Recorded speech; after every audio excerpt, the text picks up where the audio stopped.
Hello student, आज की इस वीडियो में हम बताने जा रहे हैं केमिकल फॉर्मूला के बारे में, रासायनिक सूत्र के बारे में। इससे पहले हम संयोजकता निकालने के लिए बताए थे पिछला वीडियो में। आज उन्हीं संयोजकताओं की सहायता से हम केमिकल फॉर्मूला बनाएंगे जो सभी बच्चों के लिए उपयोगी होता है। क्लास 6 से लेकर के 10 तक के सभी बच्चों के लिए यह उपयोगी है। जो बच्चा को केमिस्ट्री भारी लगता है केमिस्ट्री बहुत भारी है, तो ये बात गलत है।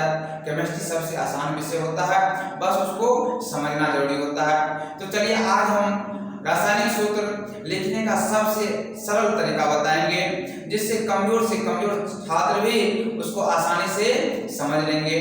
तो चलिए शुरू करते हैं। धनमूलक और ऋणमूलक लिखा हुआ है, इससे पिछला वीडियो में तो बता दिए थे धनमूलक ऋणमूलक का संयोजकता निकालने के लिए। क्या लिखा है? अमोनियम, इसका वैलेंसी, धनमूलक है और इसका वैलेंसी। अमोनियम का क्या है? 1, सिल्वर 1, लिथियम 1, मैग्नीशियम का होता है 2, कैल्शियम का 2, जिंक का 2, एल्युमिनियम का 3, आयरन का 3, पोटेशियम का 1, सोडियम का 1। और इधर है ऋणमूलक और उसका वैलेंसी। सल्फेट का 2, कार्बन का 2, क्रोमेट का 2, डाइक्रोमेट का 2, बाइक सल्फेट का 1, बाइक कार्बोनेट का 1, फॉस्फेट का 3, क्लोरीन का होता है 1, फ्लोरीन का 1, ब्रोमीन का 1 होता है। अब देखिए इसका क्या बताएंगे? रासायनिक सूत्र। क्या सीखना है आप लोगों को? रासायनिक सूत्र। तो सबसे पहले हम एक दो एग्जांपल थोड़ा विस्तार से देंगे, थोड़ा धीरे बताएंगे और उसके बाद फास्ट में बताएंगे। जब हम एक दो एग्जांपल सीख जाएंगे तब हम स्पीड से बनाना सीखेंगे। तो देखिए पहला अगर दूसरा एक दो एग्जांपल आप सीख गए आसानी से, तब आपको कठिन नहीं लगेगा। चलिए, तो बनाने के लिए केमिकल फॉर्मूला बनाने के लिए क्या करते हैं? तो सबसे पहले एक धनमूलक लेते हैं और दूसरा ऋणमूलक लेते हैं। धनमूलक ऋणमूलक के साथ संयोग करके क्या बनाता है? केमिकल फॉर्मूला बनाता है। ऐसा नहीं करना है कि कभी धनमूलक को धनमूलक के साथ लेकर के फॉर्मूला तैयार कर लिए, वो गलत हो जाएगा। और ना ही ऋणमूलक के साथ केमिकल बॉन्ड बनाएगा, यानी रासायनिक सूत्र बनाएगा। आपने चुंबक को देखा होगा, चुंबक में क्या होता है? दो समान ध्रुव एक दूसरे को विकर्षित करता है, यानी अलग करता है, और दो असमान ध्रुव और जातीय ध्रुव एक दूसरे को आकर्षित करता है। ठीक उसी प्रकार यहाँ पर भी होता है। दो समान मूलक एक दूसरे के साथ बॉन्ड का निर्माण नहीं करता, यानी सूत्र नहीं बनाता है। यहाँ पर भी विपरीत मूलक यानी दो असमान मूलक एक दूसरे के साथ संयोग करके रासायनिक सूत्र का निर्माण करता है। तो क्या करेंगे? एक धनमूलक लेंगे, दूसरा ऋणमूलक लेंगे। आपके सामने में लिखा हुआ है धनमूलक ऋणमूलक और इसकी वैलेंसी भी लिखा हुआ है। कोई भी धनमूलक ले सकते हैं, कोई भी ऋणमूलक ले सकते हैं। ठीक, तो चलिए कोई एक धनमूलक ले लेते हैं। धनमूलक क्या लेना है? यहाँ पे लिख लेते हैं। एक सूत्र हम धीरे से बताएंगे, विस्तार से बताएंगे, उसके बाद स्पीड से बताएंगे। तो धनमूलक क्या लेना है? तो कुछ ले लीजिए, जैसे मैग्नीशियम लिए, मैग्नीशियम, इसका संकेत क्या होता है? Mg। क्या होता है? Mg। उधर ऋणमूलक लीजिए, ऋणमूलक क्या लेना है? सल्फेट ले लीजिए, ऋणमूलक सल्फेट। सल्फेट का सूत्र क्या होता है? SO4। अब संयोजकता को ठीक इसके नीचे लिखना है। संयोजकता सल्फेट का होता है 2 और मैग्नीशियम का भी होता है 2। लिखिए ना। अब आप लोग को देखना है कि यह धनमूलक और ऋणमूलक का जो संयोजकता है, क्या यह सरलतम अनुपात में है? अगर सरलतम अनुपात में है तो ठीक है, अगर सरलतम अनुपात में ना हो तब क्या करेंगे? इसको सरलतम अनुपात में लाएंगे। कटने वाला है तो काटेंगे 1 और ये क्या हो जाएगा? 1।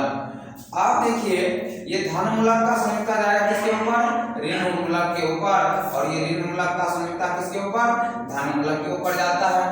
तब सूत्र क्या होता है, सूत्र का निर्माण होता है, जैसे मैग्नीशियम, इसका संयुक्ता एक है, एक जाना चाहिए मैग्नीशियम के ऊपर, तो मैग्नीशियम के नीचे ठीक सफिक्स में बाईं ओर नहीं दाईं ओर लिखा जाता है, किधर लिखा जाता है, दाईं ओर लिखा जाता है, तो एक को तो दर्शाया नहीं जाएगा यहाँ पर।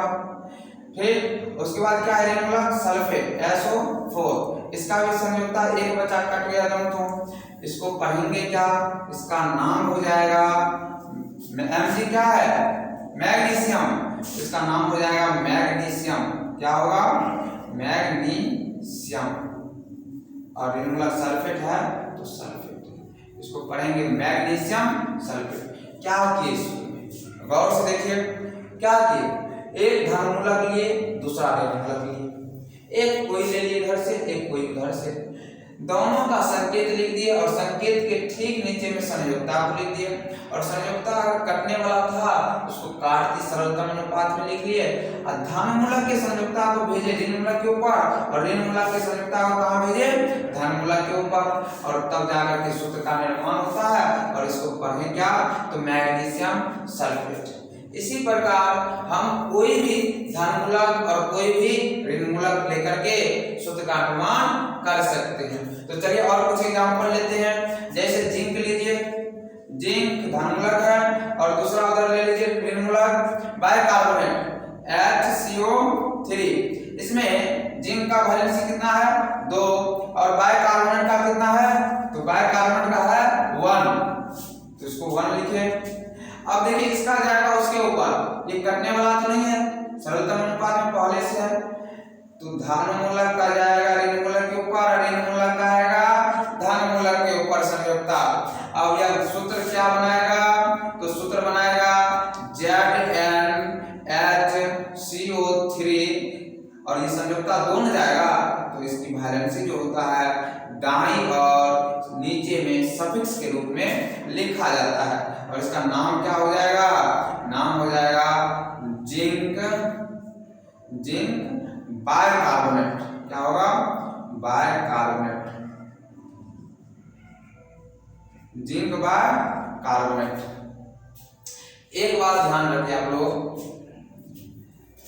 ये जो होता है धन मूलक जो भी होगा वह धातु होगा, क्या होगा धातु होगा, और इसमें धातु के सभी गुण पाए जाएंगे, और धातुओं के सभी गुण, धातुओं के गुण पाए जाते हैं, और ये ऋण मूलक जो होता है यह अधातु होता है, क्या होता है अधातु होता है, और इसमें अधातुओं का गुण पाया जाता है,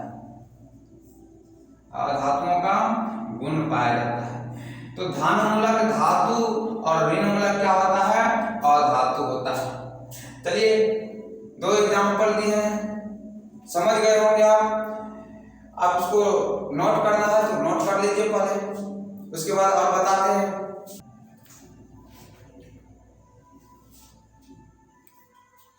चलिए लिख लिया आप लोग, देखिए समझ में आ गया होगा, और एक तो एग्जांपल लेकर के देखते हैं, और एक दो एग्जांपल लीजिए। कैल्शियम, क्या है कैल्शियम, कैल्शियम का Ca संयुक्ता, उधर लीजिए कोई क्लोरीन Cl, इसका वैलेंसी कितना होता है, कैल्शियम का 2, क्लोरीन का क्या है 1, ये जाएगा उसके ऊपर और ये आएगा इसके ऊपर।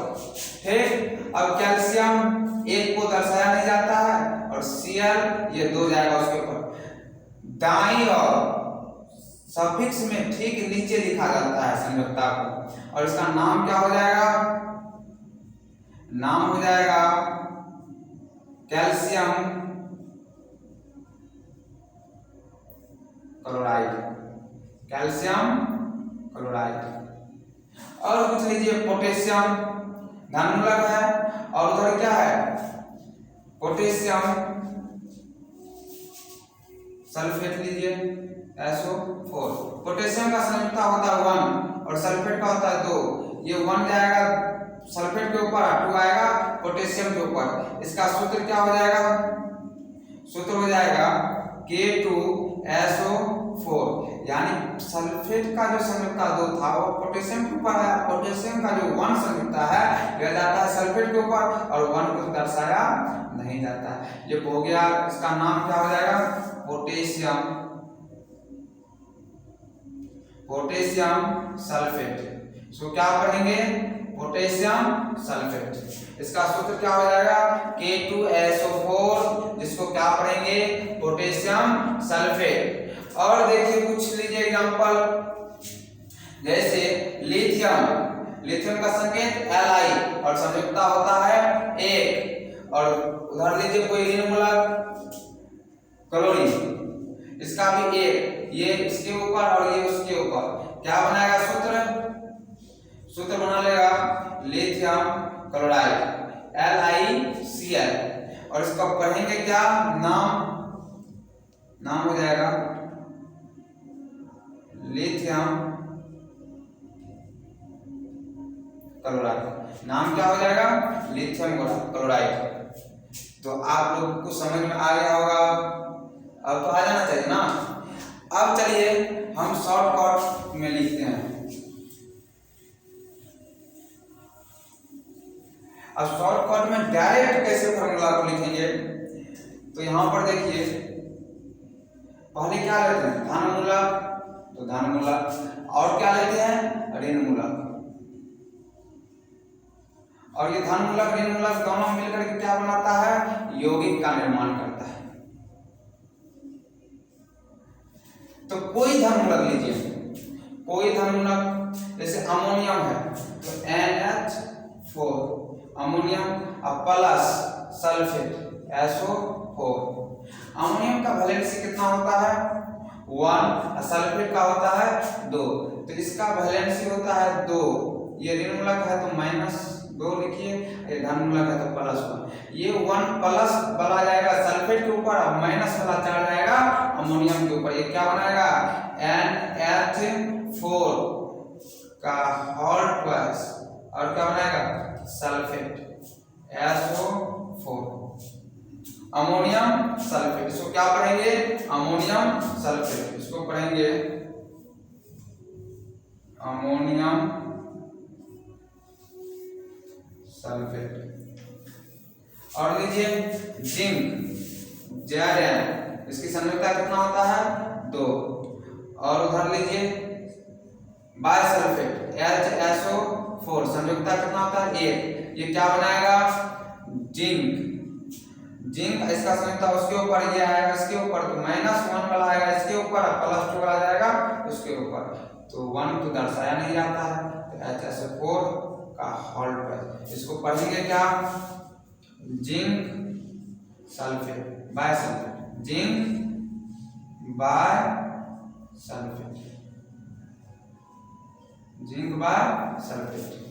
और देखिए पूछ लीजिए, जैसे एल्युमिनियम Al, इसकी संयुक्ता कितना होता है, 3, और उधर लीजिए कोई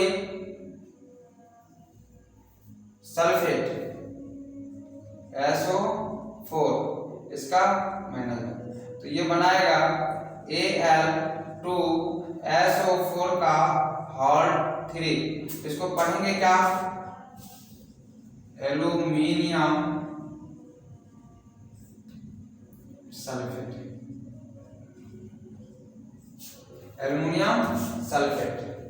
ठीक। और देखिए कुछ लीजिए, सिल्वर Ag, इसकी वैलेंसी कितना होता है, 1, और प्लस क्लोरीन, इसका भी कितना होता है, 1। ये बनाएगा AgCl। इसको पढ़ेंगे क्या, सिल्वर क्लोराइड। क्या पढ़ेंगे, सिल्वर क्लोराइड। तो आप ऐसे करके धन मूलक लीजिए, ऋण मूलक लीजिए, केवल आपको याद क्या करना पड़ता है, धन मूलक और ऋण मूलक का वैलेंसी। अगर वैलेंसी आपको याद है तो आप किसी भी यौगिक का सूत्र आसानी से लिख सकते हैं। ये सबसे आसान होता है, केवल ये याद कर लीजिए। आपको केवल याद करना पड़ेगा ये धन मूलक और ये ऋण मूलक, ये दोनों अगर याद है आपको तो आप किसी भी यौगिक का सूत्र आसानी से लिख सकते हैं। ठीक, ये सभी बच्चों के लिए उपयोगी है। जरूरी नहीं कि क्लास 9 का बच्चा ही इसी को समझ सकता है और क्लास 8 का ही समझ सकता है। यह छोटा से छोटा और बड़ा से बड़ा सभी के लिए उपयोगी है। तो आप समझ गए ना।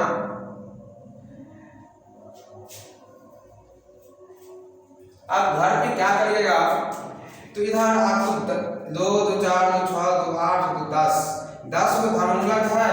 इधर 2 2 4 2 6 2 8 10 ऋणमूलक है। 10 धनमूलक और 10 ऋणमूलक है। इनकी सहायता से आप क्या कीजिएगा, घर पे कोई एक धनमूलक लीजिएगा और बाद बाकी सभी ऋणमूलक के साथ उसका यौगिक बनाइएगा। जैसे अमोनियम लेंगे तो अमोनियम सल्फेट, अमोनियम को कार्बोनेट के साथ ammonium carbonate, ammonium chromate, ammonium dichromate, ammonium bisulphate, ammonium bicarbonate, ammonium phosphate, ammonium chlorine, ammonium fluorine, ammonium bromine.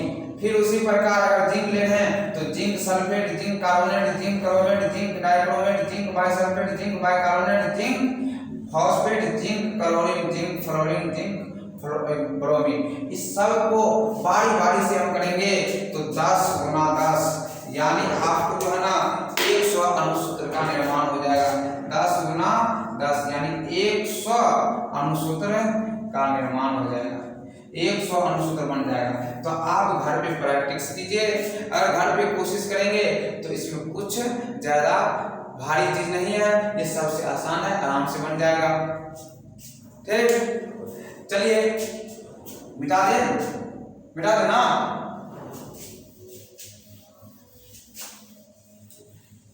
अब हम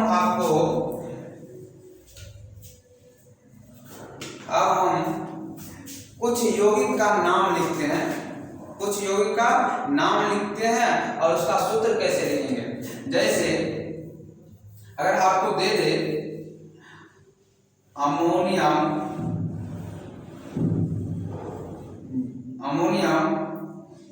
बाय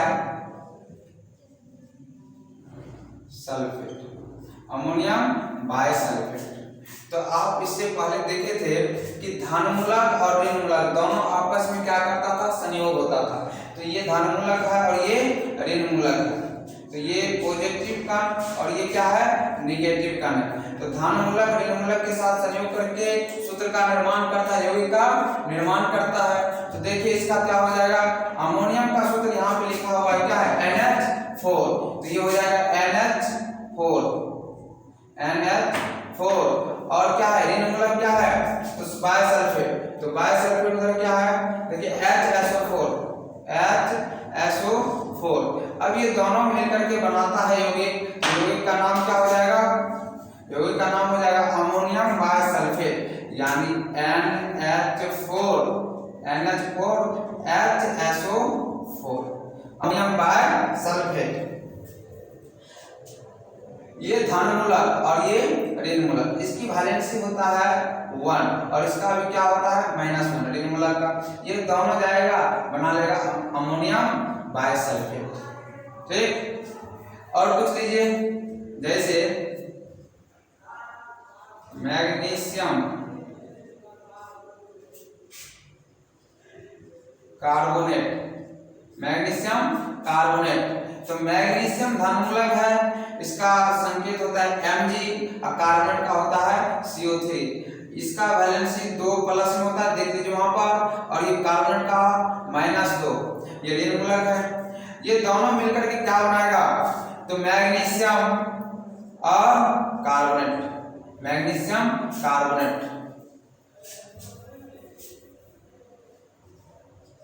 जिंक सल्फेट, तो ZnSO4 ऐसे लिख देंगे। ऐसा कब लिखेंगे, जब आपको ये चीज याद रहेगा। अगर हमको धनमूलक ऋणमूलक याद है तो आसानी से किसी भी यौगिक का निर्माण कर सकते हैं, या कोई भी यौगिक दिया हुआ है तो उसको रासायनिक सूत्र में बदल सकते हैं।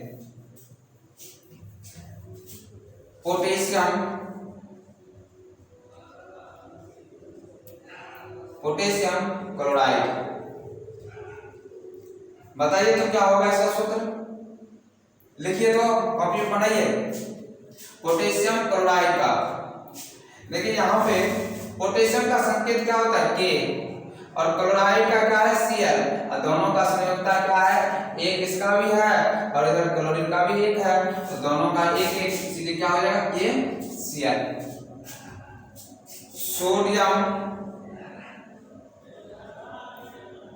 सोडियम क्लोराइड, इसका क्या हो जाएगा, सोडियम का संकेत क्या होता है Na, और क्लोरीन का Cl, दोनों का संयोजकता जो होता है एक एक होता है, इसलिए इसका सूत्र क्या हो जाएगा NaCl, और इसको क्या पढ़ेंगे सोडियम क्लोराइड। नाम तो लिखा हुआ है सोडियम क्लोराइड, इसका साधारण नमक भी कहा जाता है, इसको साधारण नमक, NaCl को साधारण नमक भी कहा जाता है। तो इसको क्या पढ़ेंगे साधारण नमक। और देखिए कुछ ले सकते हैं आप, जैसे लिथियम क्लोराइड, इसको क्या पढ़ेंगे, इसका सूत्र क्या हो जाएगा, लिथियम धन मूलक और क्लोरीन ऋण मूलक, तो lithium chloride LiCl, lithium chloride होगा। तो आप लोग समझ गए होंगे, अब तो दिक्कत नहीं होना चाहिए, बहुत एग्जाम्पल दे चुके हैं। अब इसके बाद मिटा दें इसको,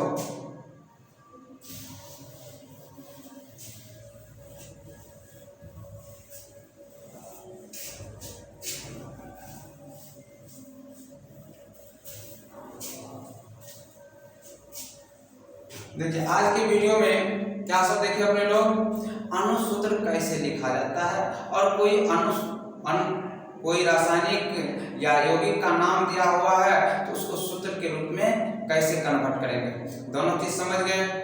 अब जो अगला वीडियो हम बनाएंगे उसमें द्रव्यमान संख्या, परमाणु संख्या, किसी भी तत्व में या किसी भी परमाणु में इलेक्ट्रॉन की संख्या कितनी होती है, प्रोटॉन की संख्या कितनी होती है, न्यूट्रॉन की संख्या कितनी होती है, इस सब के बारे में बताएंगे अगले वीडियो में।